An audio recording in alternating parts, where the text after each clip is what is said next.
سلام ګرانو لیدونکو د نن ورځې څو تازه او مهمو خبرونو ته ښه راغلاست له مینه یوټیوب چینل څخه. ملا هیبت الله پاکستان کې جګړه حرامه بللې. د امریکا غږ انګلیسي څانګې په اسلام آباد کې د خپلو سرچینو له قوله خبر ورکړی دی چې د طالبانو مشر ملا هیبت الله اخندزاده یو فرمان صادر کړی چې له مخې په پاکستان کې بریدونه حرام او له اسلام سره ټکر کې بلل شوي دي. راپور کاږي چې دغه فرمان د طالبانو د بهرنیو چارو وزیر امیر خان متقي د دې ډلې د کورنیو چارو وزیر سراج الدین حق او د کابل لپاره د پاکستان د ځانګړي استازي آصف دراني ترمنځ لیدنو کې 13 میاشت تبادله شوی دی. د امریکا غږ په دې راپور کې ویل شوي چې د ملا هیبت الله فرمان یوازې پاکستان کې د بریدونو نه کولو پورې محدود دی او بله جغرافیه یا هیواد پکې نه دی شامل.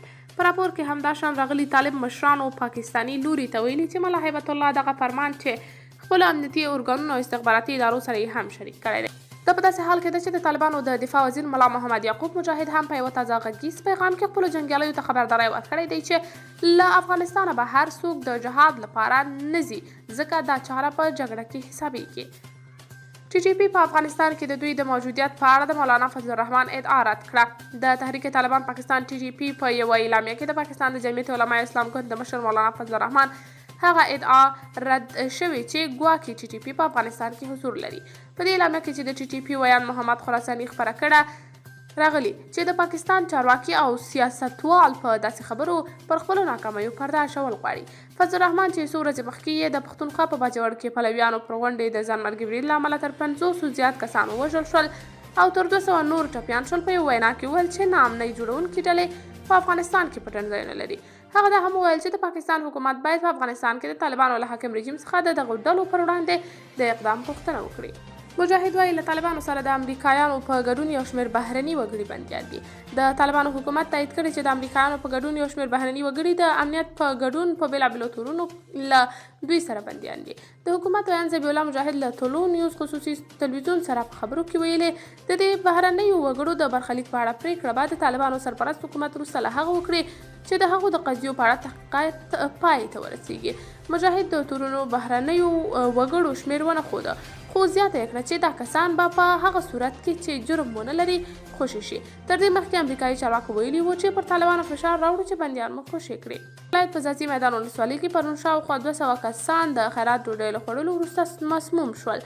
له سیمې څخه د ازادي راډیو د خبریال له راپور سره سم دا پیښه په الګډه سټکیو سیمه کې شوې او مسموم شوي کسان د ځاځي میدان باغ صبریو او خوست روغتونونو ته وړل شوي دي. تر اوسه پورې ډاکټرانو په دې اړه څه نه دي ویلي چې دا کسان د ډوډۍ په خوړلو ولې مسموم شوي، خو وایي چې د ناروغانو وضعیت په ښه کېدو دی او هیڅ یو له جدي خطر سره مخامخ نه دی.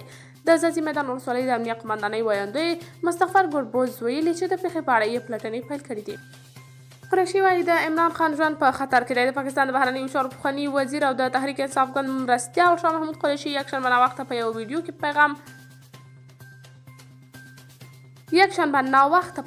پیغام کې چې د ایکس په ټولنیزه شبکې کې خپور کړی ادعا کړې چې د محکمې د حکم له مخې باید عمران د اډیاله زندان ته وړل شوی وای، خو برعکس هغه داسې زندان ته یوړل شو چې د ژوند کولو شرایط پکې بیخي ټیټ دي. قریشي په دې ویډیو کې ویلي چې د زندان چارواکو ان هغه ډوډۍ ته اجازه نه ده ورکړې چې د عمران خان لپاره د زندان ته استول کېده. هغه ویلي وکیلانو پرون او نن کوښښ کړی و چې زندان کې د عمران خان سره وګوري خو اجازه نه ده ورکړل شوې. موږ اندېښنه لرو د هغه ژوند په خطر کې دی. په زندان کې واړه ډاکټران هم نشته. شاه محمود قریشي ویل چې پلان لري دوشنبه اګست 9 د محکمې د حکم په خلاف استئناف غوښتنه وکړي، خو دا چې د ښاغلي خان مدافع وکیلانو ته زندان ته د ورتګ اجازه نه ده ورکړل شوې او په اسنادو هغه لاسلیکونه نه دي کړي نشي کولی چې خپله عریضه محکمې ته ورکړي. د ملګرو ملتونو تعلیمي اداره یونسکو وایي چې په نړۍ کې تر 118 میلیونه ډېر نجونې له زده کړو بې برخې دي. یونسکو پرون ویلي په کار ده چې د زده کړو او ښځو او نارینه‌وو د برابرۍ لپاره بودیجه زیاته شي او لازمه ده چې دا کار همدا اوس وشي. د امریکا د ملکي هوایي چلند فدرالي ادارې د افغانستان له فضا څخه تېرېدونکو امریکایي الوتکو ته یو لړ نوي مقررات وضع کړي دي. د تېرې جولای میاشتې په 15 د امریکا د ملکي هوایي چلند فدرالي ادارې پرېکړه وکړه چې د افغانستان په فضا کې په لوړه ارتفاع د ملکي الوتکو تګ راتګ ته اجازه ورکړي. خوست تازه دې ادارې د افغانستان له فضا څخه د الوتکو د کار اخیستلو په اړه یو لړ نوي مقررات عملي کړي دي. دا نوي مقررات د نړیوال هوایي ترانسپورټ ټولنې په همکارۍ د نړیوال هوایي ملکي سازمان له لوري د تحلیل شوي معلوماتو پر اساس تطبیق کیږي. د امریکا د ملکي هوایي چلند ادارې خپلو الوتکو ته د افغانستان په اسمان کې په 32,000 فوټه ارتفاع کې د الوت اجازه ورکړې ده. دا هغه ارتفاع ده چې په توغندیو نشي ویشتل کېدی. CH افیشن پرون یکشنبه راپور ورکړی چې د امریکا د ملکي هوایي چلند اداره وایي اوس افغانستان په فضا کې د ملکي الوتکو تګ راتګ ممکن دی، ځکه چې د طالبانو حکومت یو شمېر مقررات اجرا کړي چې له کبله یې د کابل اسمان په 32,000 فوټه ارتفاع کې د امریکا د ملکي الوتکو لپاره خوندي شوی دی. پاکستان خپل د کرکټ لوبډلې ته اجازه ورکړې چې په نړیوال جام کې د ګډون په موخه هند ته ولاړ شي. د پاکستان د بهرنیو چارو وزارت په یو بیان کې ویلي چې پاکستان تل دا خبره منلې چې سپورت او سیاست باید جلا وساتل شي او د پاکستان او هند اړیکې باید د نړیوالو لوبو په لاره کې د خنډ لامل نشي. د کرکټ یو ورځنیو لوبو نړیوال جام سیالۍ دا ځل د هند په کوربتوب ترسره کیږي چې د کرکټ نړیواله شورا د مهال ویش له مخې به د اکتوبر پر 5 د هند په احمد آباد لوبغالي پیل او د نومبر تر 19 نیټې به دوام وکړي. پاکستان دغه پریکړه په داسې حال کې کوي چې هند د آسیا کپ سیالیو لپاره پاکستان ته له تلو انکار کړی دی. ټاکل شوی د هند لوبې په شریلانکا کې ترسره کیږي.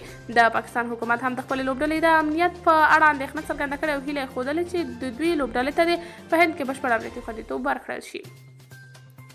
د ریاست الوزرا د سیاسي مرستیال په مشرۍ د سیاسي کمیسیون غونډه کې د هیواد پر وروستیو سیاسي تحولاتو او پرمختګونو دوحې ته د سرپرست حکومت د پلاوي پر سفر او هلته پر شویو مذاکراتو بحثونه شوي دي. ارګ پر خپله ټویټر پاڼه لیکلي چې په دې غونډه کې همداراز د یو شمېر مهمو موضوعاتو او مسایلو په اړه لازم تصمیمونه هم نیول شوي دي.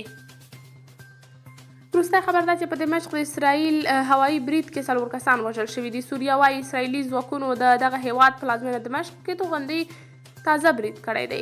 د سوریې د سنا دولتي خبري اژانس په وینا په دغه برید کې د دغه هیواد لږ تر لږه 4 سرتیري وژل شوي او 4 نور چپیان دي. دغه خبري اژانس زیاته کړې چې د دوی د هوایي دفاع سیستمونو په پلازمینه او شاوخوا سیمو کې یو شمېر توغندي شنډ کړي هم دي. تر دې وړاندې ځینو خبري سرچینو په ځایي وخت د دوشنبې نیمه شپه 2:20 د دفاعي سیستم د فعالېدو پخلی کړی و. سنا خبري اژانس ویلي دغه توغندي د جولان لوړو له لوري توغول شوي وو. په خپله د اسرائیلو پوځ تر اوسه دغه توغندیز برید په اړه څه نه دي ویلي. دا د جولای له 19 نیټې راوروسته لومړی ځل دی چې د سوریې پر پلازمینه دمشق د اسرائیلي ځواکونو د برید خبر ورکول کیږي. قدرمنو کتونکو دا د نن ورځې تر دې مهاله تازه مهم دقیق او وروستي خبرونه تر بیا نور مهمو خبرونو راپورونه چې زه ستاسې درنه حضور ته در حاضرېږم په لوی الله مو سپارم. د الله په امان.